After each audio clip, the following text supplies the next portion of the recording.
planet Earth, only 2 isolated colonies remained alive: the scientific, medical, and the military anomalous station. They were established in advance to preserve science and ensure the safety of what little remained of humankind, now standing at the brink of extinction. Despite limited resources, both stations, located in different corners of the planet, care for the colonists who have become the last hope for Earth's revival. Dome B became my new home after dozens of nuclear strikes ravaged the planet Earth. Not everyone survived, but I was one of the lucky ones. Beneath the massive dome made of titanium and polyceramic glass, the entire world is now sealed in. Each day, we gaze beyond its boundaries at a dead planet scorched by radiation, where no normal life can survive. These are the grim realities we witness through the thick glass, day after day, without understanding what we did to deserve this. My friends and I were among the first to arrive here a week before humanity was wiped out. Day by day, the number of people in the colony grew as families arrived together. Unfortunately, the dome couldn't accommodate everyone who wished to survive. When the space ran out, people began to claw their way in, but they weren't allowed. Some cried, others pleaded, and some offered money, but nothing worked, and we, the inhabitants of the dome, could only watch. Sadly, we were powerless to help. The dome is a place of strict control. Inside, everything is divided into sectors, each harshly regulated by the council. Each colonist lives in a compartmentalized block. There are 3 types: male, female, and family blocks, rows of beds, each with a small nightstand for personal belongings, though we were only allowed to bring the bare minimum. Everyone in the colony is assigned a professional role.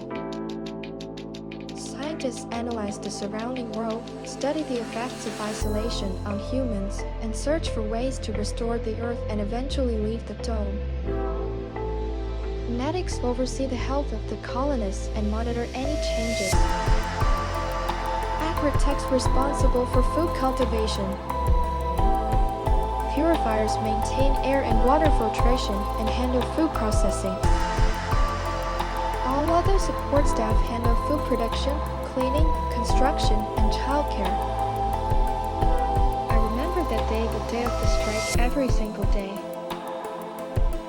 In an instant, everything around us ignited. Buildings and infrastructure exploded and collapsed. A blinding flash, we had been prepared for it, so our eyes were closed. When we finally opened them, for a long time, all we could see was a column of dust and radioactive fallout, nothing else. The first day after the nuclear detonation began with a gathering led by the council. We were summoned to the main hall beneath the dome, a well-lit chamber located at the heart of the dome, with tiered semicircular seating resembling a theater. Opposite us stood a raised platform with a table, behind which sat Captain Harry. The walls and ceiling were lined with pipes, wires, ventilation ducts, and surveillance cameras. O'Hara, a broad-shouldered, gray-haired man in military uniform, stepped forward silently. With a stern gaze, he looked over us, sat behind the large table, and spoke. Your survival depends on your discipline. We have enough food and water for approximately 5 months. The distribution of existing supplies is strictly regulated per colonist, no exceptions. During this time, our objective is to increase our reserves. Let me be clear, this will not be easy. Food, water, and air must undergo proper filtration. One of the colonists, unable to wait for Harry to finish his speech, shouted from the crowd. What if we fail to replenish supplies in 5 months? What then? Harry found the man in the crowd, looked at him with a mixture of pity and firmness, and said, Then we all die. Throughout the hall, people grew anxious, whispering to one another. But I don't intend to let that happen, and neither should you. He raised his voice, nearly shouting. The noise died down. We all listened more closely to the captain, realizing that at this moment we were being addressed by the one person our very existence now depended on, not just as individuals but as a civilization. Supplies will be distributed every morning at exactly 6 a.m. Each person will receive a ration. They are equal regardless of gender, age, or rank. There will be no privileges. All entitlements were left outside the dome. All who do not belong to the specialist structure, scientists, medics, architects, purifiers, will be assigned to technical and maintenance work. An elderly woman in the front row raised her hand nervously and asked in a trembling voice, "What about those who can't do hard labor?" "Everyone will contribute.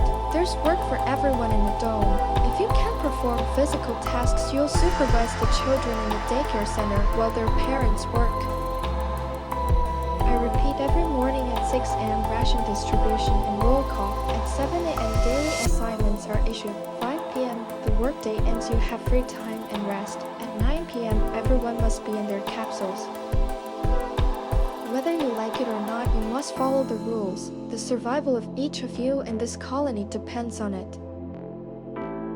Thank you all for your attention. Now, a few words from your medic, Mark Wilson. Harry stood up and walked toward the exit. People whispered among themselves for a moment, some expressing concern.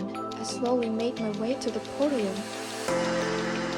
The crowd fell silent. Their eyes locked onto me. For some reason, my hands suddenly began to tremble and my voice started to fail me, but I continued. K-che-ha, I cleared my throat. Good evening, I'll be your chief medical officer. People began whispering again. On your wrist, you'll find a bracelet. Under no circumstances should it be removed. It's waterproof, you can even bathe with it on. This bracelet is extremely important. It monitors your health indicators. Each one has an individual number. As soon as there are any fluctuations in your body, I'll be alerted and take action. Excuse me, what happens if someone shows changes on their bracelet? You'll be placed in the medical ward and receive all necessary care. We have all the required medications and equipment, so don't worry, everything will be fine. I believe you've received all the essential information. Thank you for your attention. You may now rest. I stepped down and left the hall. People continued talking among themselves, but slowly began to disperse. Through the colony's corridors, still unable to believe that any of this was real. I could never have imagined that humanity would be wiped out and that I would live to witness it. That, across the vast planet Earth, only 2 colonies will remain ours, and the colony known as Dome X. Only those directly collaborating with them are aware of its existence. For everyone else, knowledge of it is strictly forbidden. Still, people suspect it exists, some know it for certain, but all remain silent. Since the impact, communication with Dome X has been sporadic but still possible. The dome's function is to contain and study anomalous objects left in the wake of the nuclear disaster, mutated life forms, anomalous fields, disruptions in reality. They ensure the safety of both domes, have access to all of our databases, and protect the colonies from any form of intrusion. My friend Sarah works at that base. She's responsible for collecting and processing data on every resident of the dome, from standard health parameters to psychological conditions, predispositions to behavioral anomalies, and potential threats to the system. Our mutual friend Tom also works there, a linguist and scientist. He specializes in translation and analysis of various languages and helps with the development and maintenance of machine programs and technologies.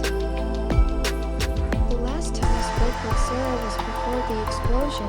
She was supposed to arrive at our dome to assess our readiness. No one expected the detonation to happen so soon. Unfortunately, I never had the chance to speak with Tom. Allowed to contact him. He has access to highly classified information. Sarah is also forbidden to speak about him. Even when submitting reports, we're not allowed to talk about anything beyond our assigned duties. Entering my capsule, I sat down on the bed and exhaled. This place feels like the only spot of comfort in the entire massive dome. It's so hard to get used to this reality, I muttered under my breath. My job monitoring the colonists runs 24/7. Any deviation from the norm triggers an alert on my monitors. Everything was quiet. I fell asleep. The morning began with the usual sound of the dome-wide alarm, a sound that irritates me every single day. Yet I have to get up. Rules are rules. I hate that sound.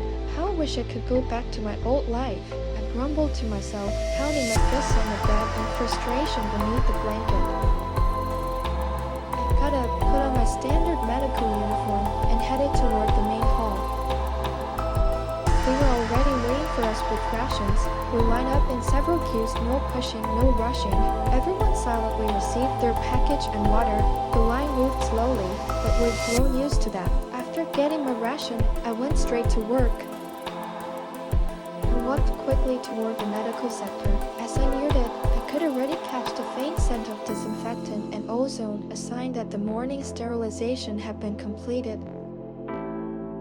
The medical sector looks somewhat different from the rest of the dome, bright and spacious, divided into two sections, equipped with various devices. I entered through the doors. My colleagues were already at their workstations. On the right, microscopes, disinfectants, various capsules and centrifuges, refrigeration units, and a multitude of lab equipment. Some of my colleagues are producing new antibiotics, others are developing vaccines to fight mutated viruses and bacteria, ones that may emerge beyond the dome, or even inside it. Good morning, colleagues, I greeted them. Morning to you too. You're running a little late today. For some reason, my legs didn't feel like carrying me here. Get to work. We don't have much of a choice around here, he replied with a smile. My workstation is to the left, a bit deeper into the room. I, along with my fellow medics, treat colonists, perform surgeries, and conduct examinations. Our side of the facility is equipped with cord, RI, and ultrasound machines, along with patient couches. Morning, everyone, I called out as I reached my desk. Good morning. Some test results from the colonists have already arrived. You can check them on your terminal. Thank you. I'll take a look right now. Every day is the same tasks: filling out forms, conversations with colonists, prescribing medication, arguably the most important task because our supply is limited and only dispensed when absolutely necessary. But today was different. Without warning, a familiar scientist, Robert, came to see me. The moment I saw him, I was alarmed. He's usually composed and balanced, but now he looked pale and shaken. Hey, are you busy? He asked in a trembling voice. Hey, no, come in and sit down. What's going on? Mutated animals are getting dangerously close to the dome more and more often. Mutated? What kind of mutations? Don't scare me, Robert. We've counted several dozen already. Deer with 3 eyes, some fawns had 6 pairs of hooves. But what really shook me today, a herd of wild 2-headed boars approached the dome. They started ramming their heads against it. What are we going to do? Do you have any ideas? I don't know. That's why I came to you. I'm scared we might start seeing humans with similar symptoms. They won't get inside the dome, that's for sure. You don't need to worry about that. Here's what we'll do, I said, then paused for a few seconds.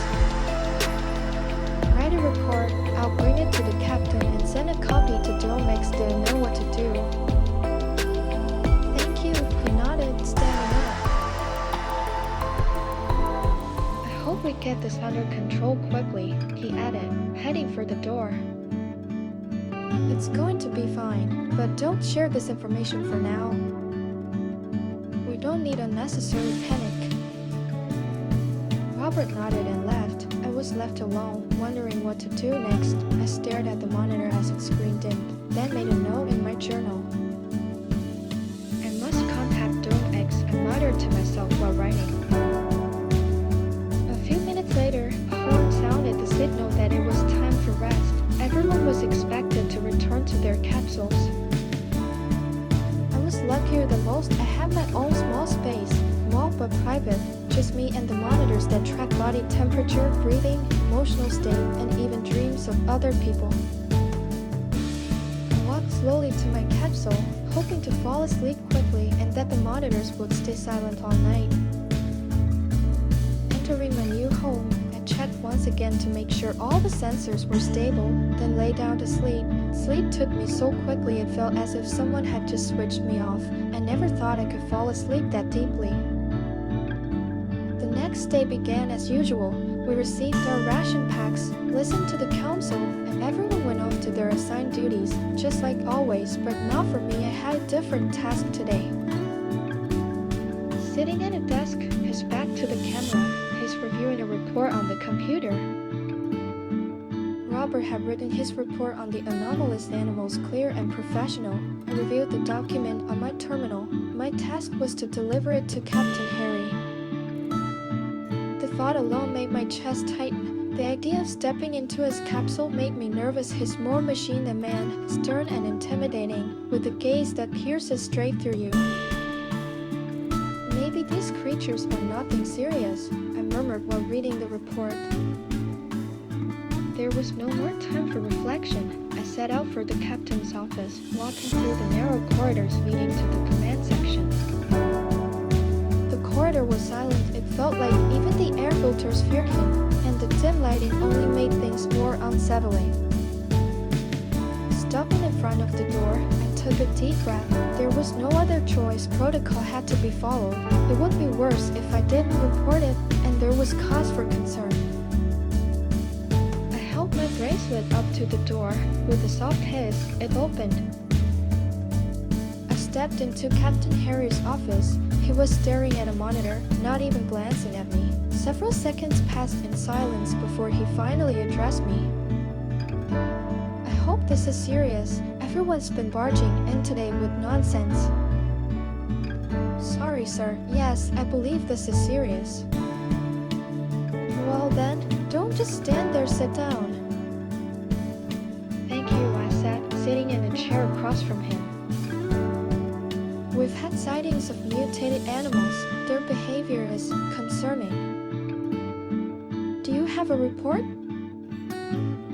Yes, of course. Here's the flash drive. The report was prepared by Robert from the science department. He's the one who noticed the strange creatures. Let's take a look, he muttered to himself. For several minutes, the captain studied the report carefully.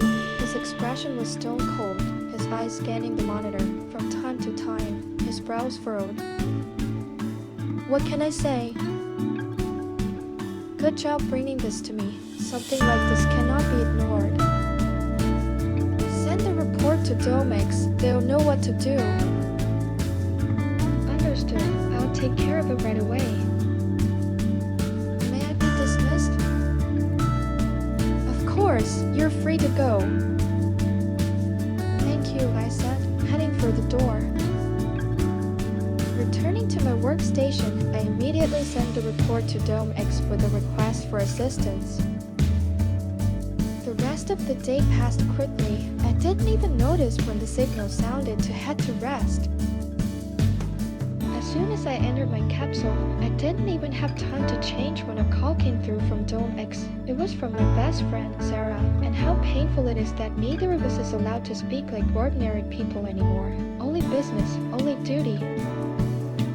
Still, I gathered the courage to answer the call. Dr. Mark Wilson speaking. This is Dome X. We've thoroughly reviewed your report. We'll dispatch our drones to survey the area and identify any anomalous creatures. Thank you. How dangerous is this? There's absolutely no reason for concern. It's completely normal for animals that found shelter after the blast to survive. though they've been exposed to high levels of radiation. Do you think if mutated animals exist, people might exist too? I believe everything will be fine. Don't worry, she said after a long pause. Thank you for informing us. Stay safe. You too. And she hung up. I kept thinking about her, recalling the life we once lived. How we'd walk together, savoring every moment, and now we're trapped in separate domes. Just as I lay down in bed and felt myself drifting into sleep, one of the sensors on a colonist's wristband went off. A signal appeared on my monitor. Something was wrong. I shot up from bed, rushed to my computer, and began analyzing the alert. Strangely, the wristband was detecting activity in deep sleep. How is that even possible? I whispered to myself. The deep sleep phase is impossible here, inside the dome, and yet the sound I heard wasn't just noise, it was more like words. Strange, I murmured. I sat staring into the monitor, waiting for it to happen again. But nothing, no more changes. That definitely wasn't a glitch, I muttered. I returned to bed, but sleep wouldn't come easily. I'll find him tomorrow, the last words I mumbled before drifting off. The next morning began as usual with that same loud sound. I barely opened my eyes and got up from bed. For the first time, I didn't want to go anywhere, but I had no choice. If I skipped duty, I'd go without food and water, and I'd definitely receive a formal reprimand. Dragging myself through the familiar corridors toward the main hall, everything around me felt unchanged. The same walls, the same pipes, nothing ever changes here. I entered the hall as one of the last, but I still managed to get my ration. Today, Captain Harry informed everyone that anomalous animals do in fact exist. Anomalous animals exist. This has become the norm in our difficult times. At present, there is no threat neither to us nor to the dome. Everything is under control. We must remain calm, and we must accept that this will continue. Not everything was burned to ash. Radiation is spreading. Those who survived will suffer. What guarantees do we have that this truly poses no danger? What guarantees are you expecting? We've conducted an investigation. There is no danger. You may return to your workstations. Thank you for your service. But I hadn't forgotten about the bracelet, what the sensor showed me. In all the time we've lived under this dome, nothing like that had ever occurred before. At first, I thought it was just a glitch, a result of a power surge. I need to find him, I murmured to myself as I set off to locate that colonist. But first, I headed to my capsule to double-check everything, retrieve the bracelet number, and identify who it belonged to. I sat down at my desk, turned on the computer. I don't know why, but my palms were sweaty. Strange thoughts raced through my mind. What if he's anomalous too? I whispered. No way. I tried to shake off the bad thoughts as the system loaded. I entered my password and found the nightly surveillance protocol. Opened the tab I needed, and there it was, the information I've been looking for. Bracelet at 743 Maya 1A. Time of anomalous disturbance 1:14 and 42. Signal tag unknown. Sleep phase deep. Pulse pattern elevated. I copied the bracelet data and began searching the resident database. It took a while. There are plenty of people living here. Who are you? 743-1A, and what are you hiding from us? I murmured. While the system searched for the owner, I felt more nervous than I had on my first date. Chills ran down my back, and a heavy sense of unease settled in my chest. Name Max Smith. Residence sector male, block 17. Position air purification technician. Nerves none. Max hadn't broken any rules, no warnings on record, but I had to get to the bottom of this because if he had made contact outside the dome without us knowing, then we had a massive problem on our hands. I ran down the corridors toward the air purification sector. Steel walls lit by dim lights, the hum of ventilation fans above my head, all of it merged into a single echoing tunnel. Finally, the door. I leaned against the wall, bent over, gasping for air. My mouth was dry, and my heart was pounding so loud I could hear it in my ears. I tried to breathe deeply. Inhale, exhale, inhale, exhale. Get a grip, I panted, trying to steady my voice and calm myself down. I pressed the bracelet against the scanner, and with a soft hiss, the door slowly opened. The moment I stepped inside, everyone stopped working and turned their gaze toward me. Some started whispering, others exchanged glances. I addressed the person closest to me and began to speak. Good afternoon, I need Max Smith. Could you tell me where he is? The room fell silent. Everyone looked at each other. That's me. What's going on? He said with a nervous voice. Nothing serious. I just need you to come with me. Sure thing. They slowly started walking toward me. We stepped out of the unit and the doors closed behind us. I'd like to run a quick check on you. Would you mind coming with me to the medical sector? No problem. Is it something serious? I hope not. We'll sort it out there. Seated at my desk, I explained why he was here. I recorded some unusual activity during your sleep. What kind of activity? What happened? The sensors showed you entered a deep sleep phase. But that's not possible, he muttered. That's exactly why you're here. I began asking Max a series of questions, trying to understand what could have caused it.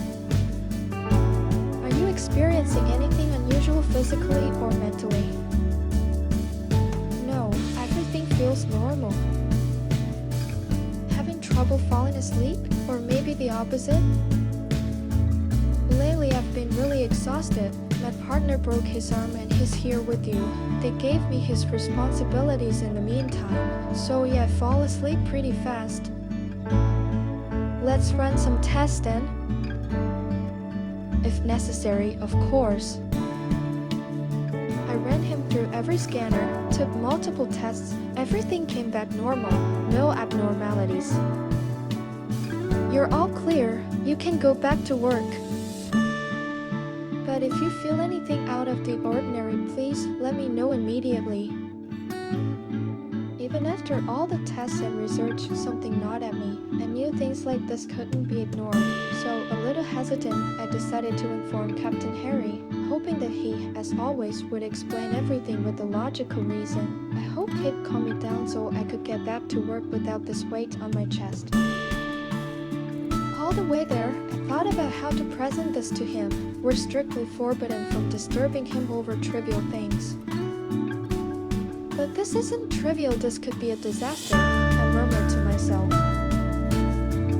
There it was, the door to his office. As always, I hesitated for a moment, took a deep breath and pressed my bracelet to the scanner. The door opened slowly with its usual hiss, and I stepped inside. Good afternoon, Captain.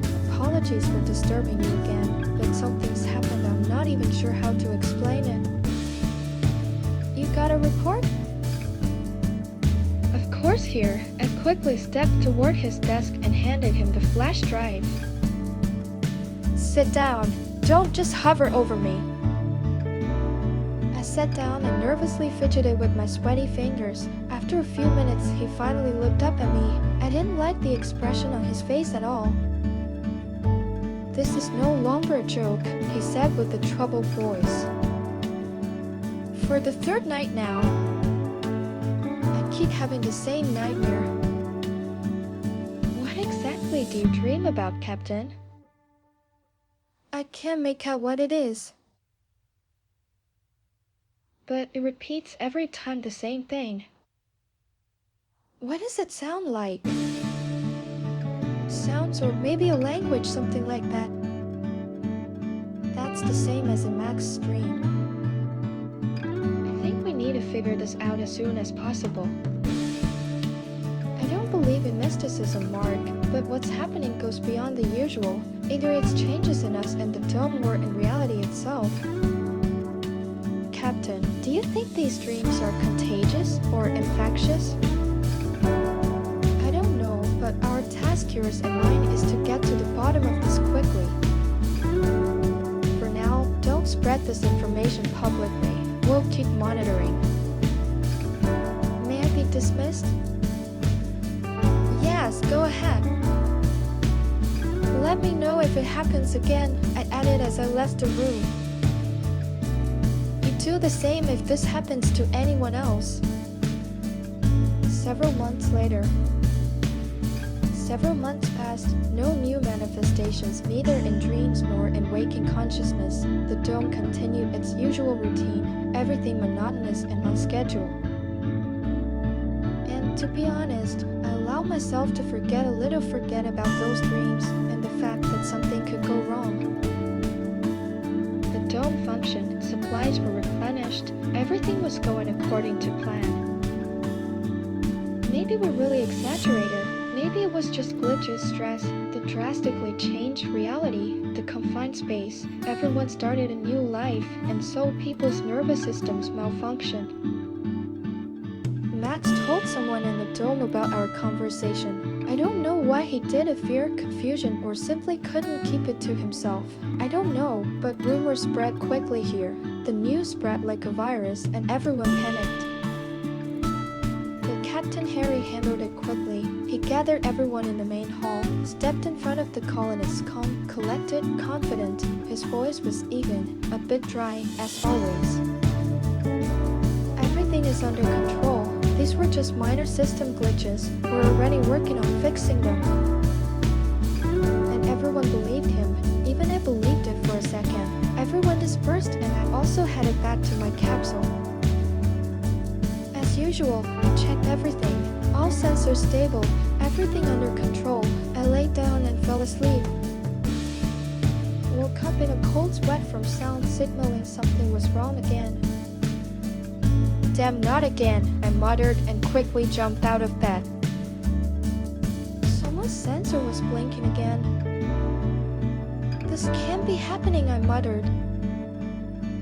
With trembling fingers, I hammered the computer keyboard trying to figure out what was going on. This is nonsense. I quickly accessed the dome's database to check if I got the bracelet number while my hands trembled, heart pounding in my temples, and the database took forever to load. Name Mark Wilson. Living Sector Private, Block 0. Position Chief Medical Officer. Notes none. I almost fainted from what I saw. I reloaded the database several times to check for errors, but no, I knew my bracelet number by heart. I don't remember anything, I muttered to myself. I leaned my elbows on the table and supported my head with my hands. What it do, I whispered endlessly. I went to lie down hoping to fall asleep, but sleep wouldn't come. I feared it was some kind of virus and how it would affect us further, but with Captain Harry and Max everything seemed fine. Maybe I'm just overthinking it, I whispered. I turned to my side and finally fell asleep. As soon as the wake-up signal sounded, I ran to get my ration. After grabbing it, I dashed with all my might to Captain Harry's office. Without waiting for the capsule door to fully open, I slipped into a small gap. Captain Harry, we have huge problems, I shouted, out of breath. All right, catch your breath and tell me what happened. The dreams, they've returned. What? Yes, again, but what, Mark? Who is having the dreams? Me, I muttered, lowering my head. did it happen? I was sleeping, then woke up because of the sensor signal. I jumped out of bed and saw my bracelet number on the monitor. Captain, what are we going to do? The main thing is, don't panic. Everything will be fine. Maybe it happened once again and that's it. What if not? What if it's some kind of epidemic? Don't talk nonsense. If it were an epidemic, back then everyone in the capsule would have been infected. But I saw barely noticeable hint of hesitation in his eyes. He was trying to believe what he was saying. I rushed to my capsule. The door has closed behind me. I rushed to the computer, my fingers automatically finding the needed commands. I checked all system sleep sensors, neural impulses, graphs, wirehymns. Everything looked stable. Mark 126. I stood up from the desk, fell onto the bed, and just stared at the ceiling. To be honest, I was a bit afraid to sleep, because if I fell asleep, it might happen again. My eyes slowly closed. I tried to control it, tried not to give in, forcibly opened them. But sleep won. I fell asleep. But unfortunately, not for long. A sensor signal from one of the colonists woke me up. What the hell? I shouted nervously. I jumped out of bed and ran to the monitors. Again, the same thing, deep sleep phase and strange sounds like birds. Okay, let's take a look. I opened the sleep recordings of Max and myself and decided to compare them with the sounds from this colonist's sleep. Mark 12E. The clock showed 3:01 am. I thought about how to survive until morning to tell Captain Harry. But how I explained? Sensors one after another started showing the same data. I didn't sleep the whole night. Every hour someone was dreaming, the sensors went off. How is this even possible? Or maybe I'm going crazy, I muttered. Finally, the wake-up signal. I quickly dressed by inertia, straightened myself, and rushed for my ration. Within a few minutes, I was in the command sector. I ran so fast I didn't notice one colonist and knocked him down. Careful, where are you rushing? He murmured nervously as he got up. Sorry, didn't notice. I offered my hand to help him up. Oh, good day. I was just heading to you. I need help. I'm in a hurry. What's your name? I'll find you later. I'm Thomas White. Thomas, I'll find you. Sorry, I really don't have time now. Just don't forget, it's very important. I had no time for anyone right now. I was rushing. It seemed to me the fate of the entire colony depended on me, because if it's a virus, chaos will start soon. Finally, the door was in front of me. I brought my bracelet close and entered the office. Oh God, I already see you, Mark, and I feel sick.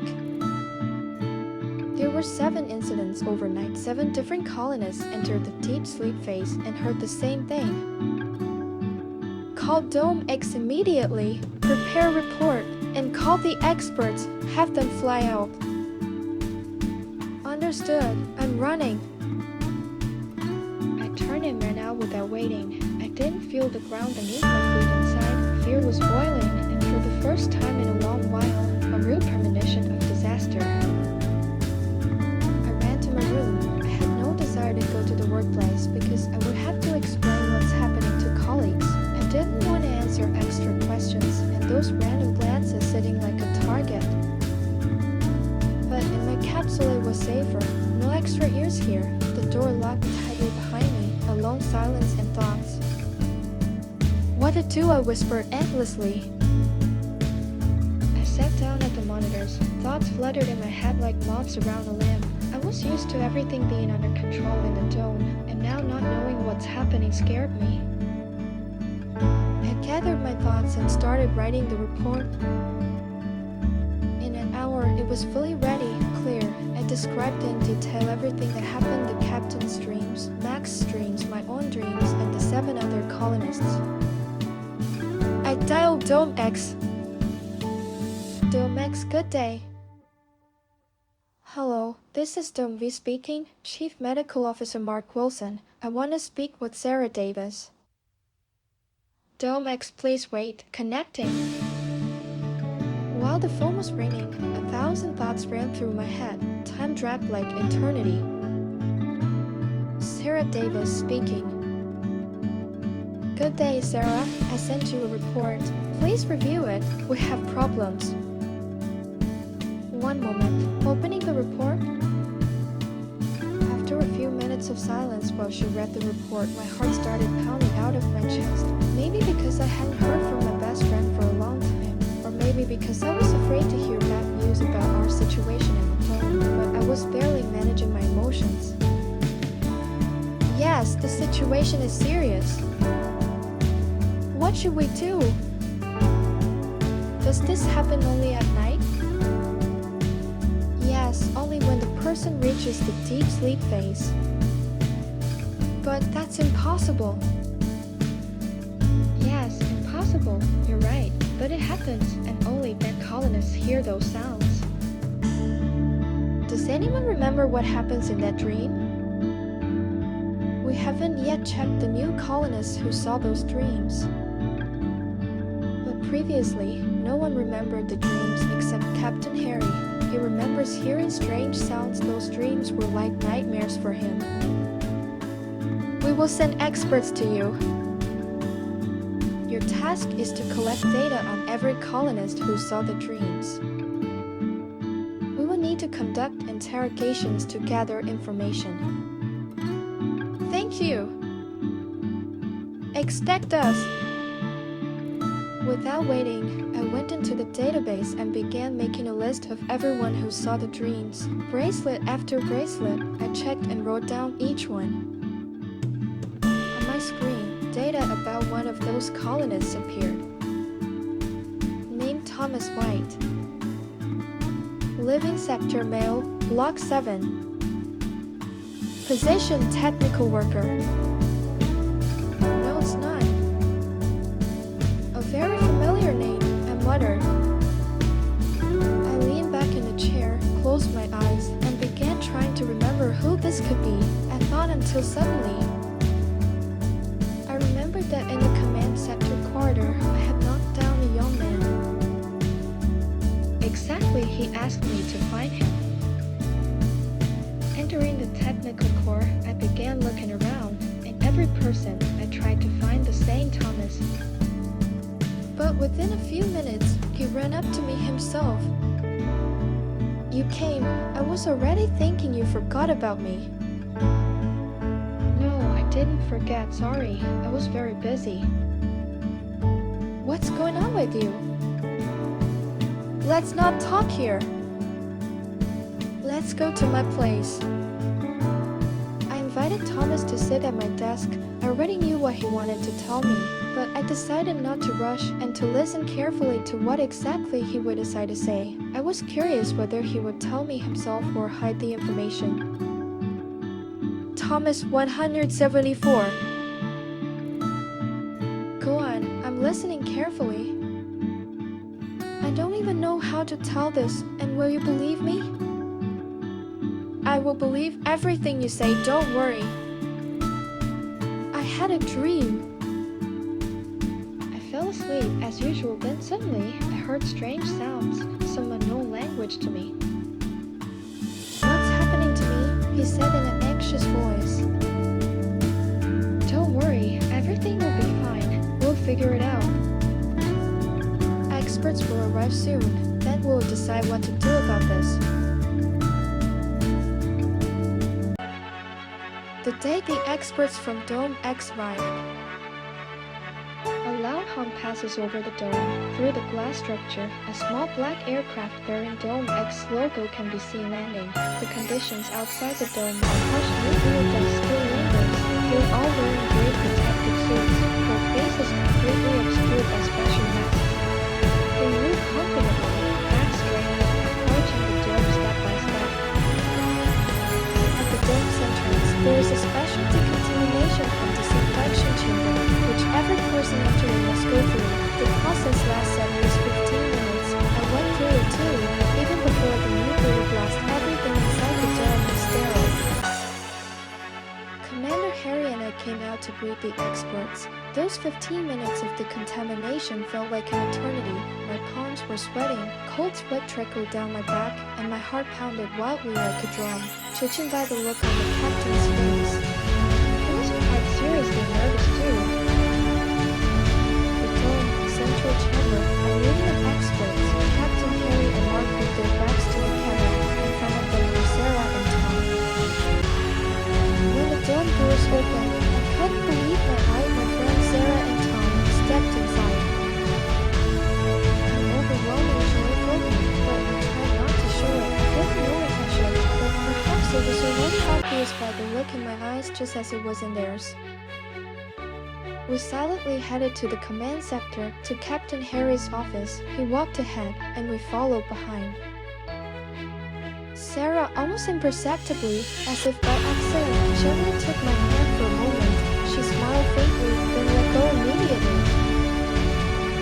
Tom said the matter.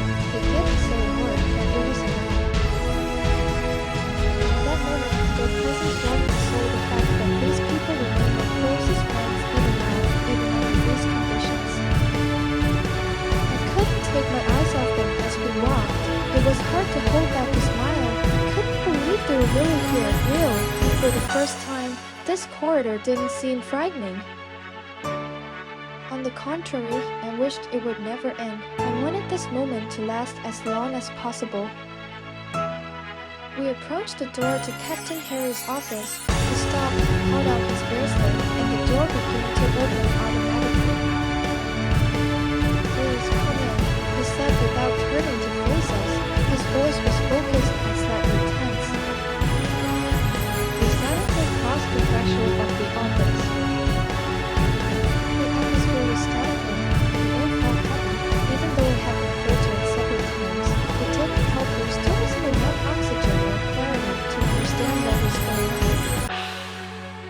The captain sat at his desk. We sat across from him, and nervously interlocked my sweaty fingers to hide the trembling in my hands. Harry was the first to speak. "So, you've all seen the report provided by Mark. What are your thoughts on what we're dealing with?" "I can confidently say it's not our frequency and not our doing. Dome X has no idea what this could be, but we will definitely help you figure it out." I'd like to review each recording in more detail to determine whether they're truly identical or if there are any discrepancies. And I'd like to speak with each colonist who sensor-registered anomalies and conduct a full health assessment. I also want to ask, have you checked the ventilation shafts? Perhaps outside air is seeping into the dome, contaminating it? All readings remain consistent with those reported when the dome was first sealed. No changes have been detected. The ventilation is stable, and the cost was maintained. These anomalies may be tied to the colonists' mental health or even new disease developing inside your dome. I'll analyze all dream and internal monitoring recordings. Maybe we'll find a pattern or a clue to decipher the signal. I'd like to be given a quiet and isolated workspace. Of course, each of you will be assigned a separate capsule for sleeping and working. Don't worry. Mark will take care of it. I'll make the necessary arrangements as soon as possible. So Mark, you'll organize personal space for the guests for Dome X. Now your task is to examine the colonists. Tom tried to decode those signals as quickly as possible, he said sternly as he rose from his chair. "If you need me, you may come at any time." Mark, if you don't mind, show our new friends around the dome and go over the daily schedule. Absolutely, I replied as I exited the office. We walked silently to my capsule. Only after the door sealed shut did we finally feel like we could be ourselves. I don't understand. Harry is trying not to show it, but he's deeply shaken. Yes, because he had the dreams too, and so did I added the reviewers book. And Tom exchanged glances. They were visibly worried. How are you feeling? I don't remember anything. If it weren't for the censors, I had never known or saw the same thing as the others. I'd like to know how you two are. What's life like in Dome X? We're doing fine, but our dome is very strict. There's not much free time. Every step is monitored. You can't even have a proper heart-to-heart conversation. It's tough, of course, but we've grown used to it. Here's the placement plan. Sarah and room is in the medical block, right next to the analytics department. Everything we need for examinations is there. You've been assigned a capsule in the observation center. It's isolated and connected to the data archive. You'll have a comfortable workspace. Perfect. Then I'd like to start working immediately. We need to finish this as soon as possible. Mark, I'll go set up. You gather everyone in the medical block whose sensors trigger. I want to check everything. Should we also call Captain Harry? Not yet. We'll handle the others first, then you and the captain last. I caught the colonists. There were 8 whose systems had shown anomalies. One by one, they entered the medical center. They were tense and a bit frightened. I tried to reassure each of them, promising everything would be okay. Some even attempted to joke.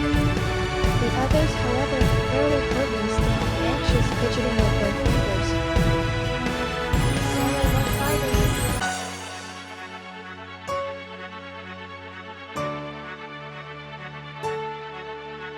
She conducted analyses and tests X quickly and without words, and she wrote continually in her notebook.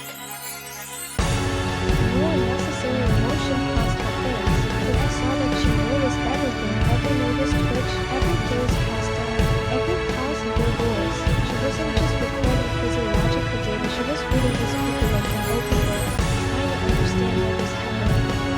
She asked clear questions and received clear answers. She closed her notebook and called me over. All of them had elevated anxiety levels. Well, that's normal. They felt like they were being interrogated. People get nervous, it's natural. Yes, I understand that, but I didn't notice any other changes, and that's what's concerning. Our hope is Tom, I shrugged. Let's go to him then. Maybe he has something for us. We headed to his capsule. The doors were still open inside. The light was dim and there was utter silence, occasionally broken by the tapping of keyboards. Tom sat sadly hunched, wearing headphones in front of 3 monitors displaying changing graphs and charts. He didn't notice us entering. Sarah and I exchanged glances and walked over. I placed my hand on his shoulder. He startled. Tom? Sorry, I didn't hear you come in. He looked exhausted, red eyes, pale complexion, disheveled hair. He hadn't slept for days, though only a few hours had passed. We've examined 8 colonists. We found nothing critical, just elevated anxiety, though that's not surprising. Let's hope you have something more substantial? Oh yes, I have something more interesting. Said with a smile. Look, I'll show you something. We sat down around Tom, waiting to see the truth. I layered the sounds from all 8 dreams on top of each other. They're identical dreams. Everyone woke up at exactly the same moment, plus or minus a few seconds, with no external stimuli. Like they were programmed, I whispered.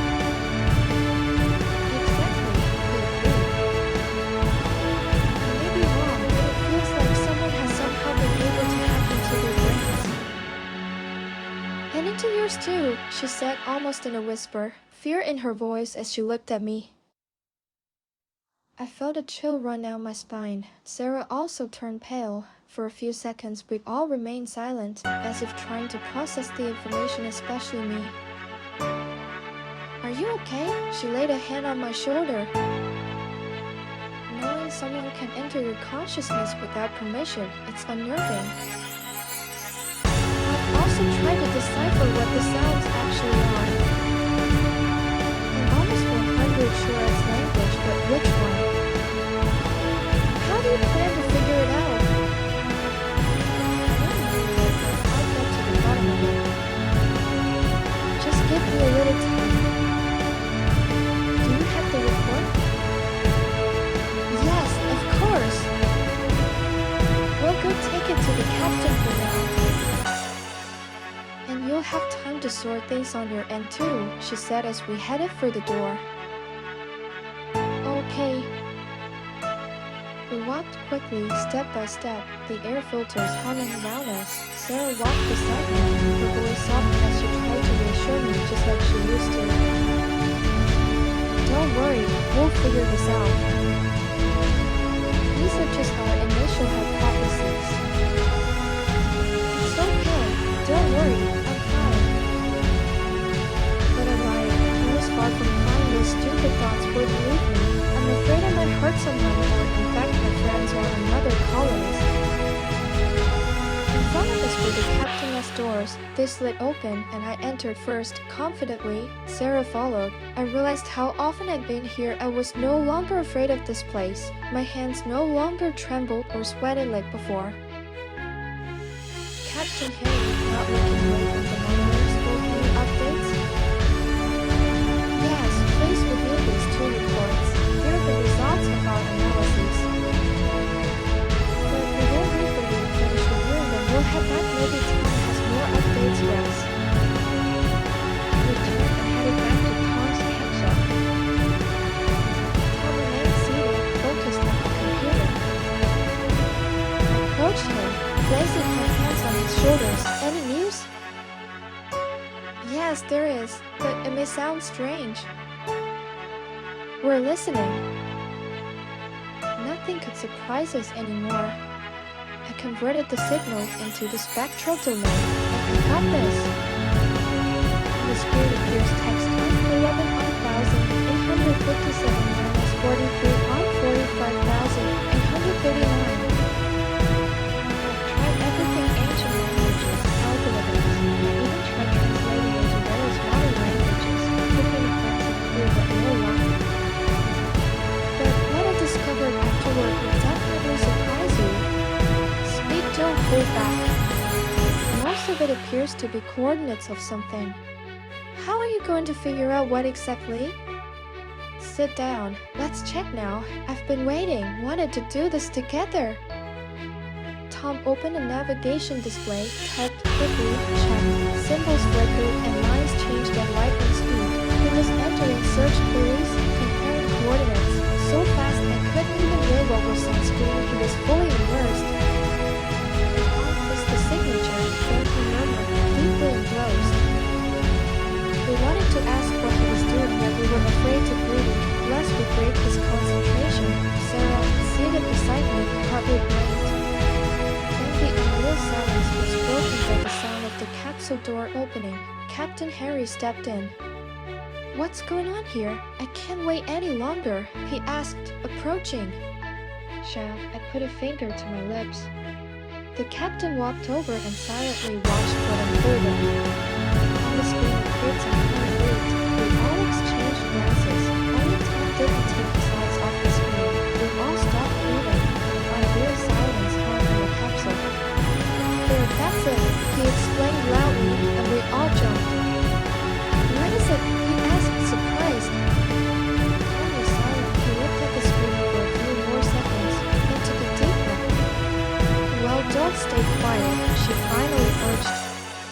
The program has plotted a route to the coordinates. It lies outside the dome. Then we must go immediately, she exclaimed, standing up. Yes, we leave now. No waiting. He grabbed a tablet and rose. I'm coming with you, I announced. No, we won't go. Leaving the perimeter of Dorothy is strictly prohibited, so we stay. The captain's right. We protocol. They gathered their gear, the captain ordered rations issued, they donned protective suits and headed toward the exit,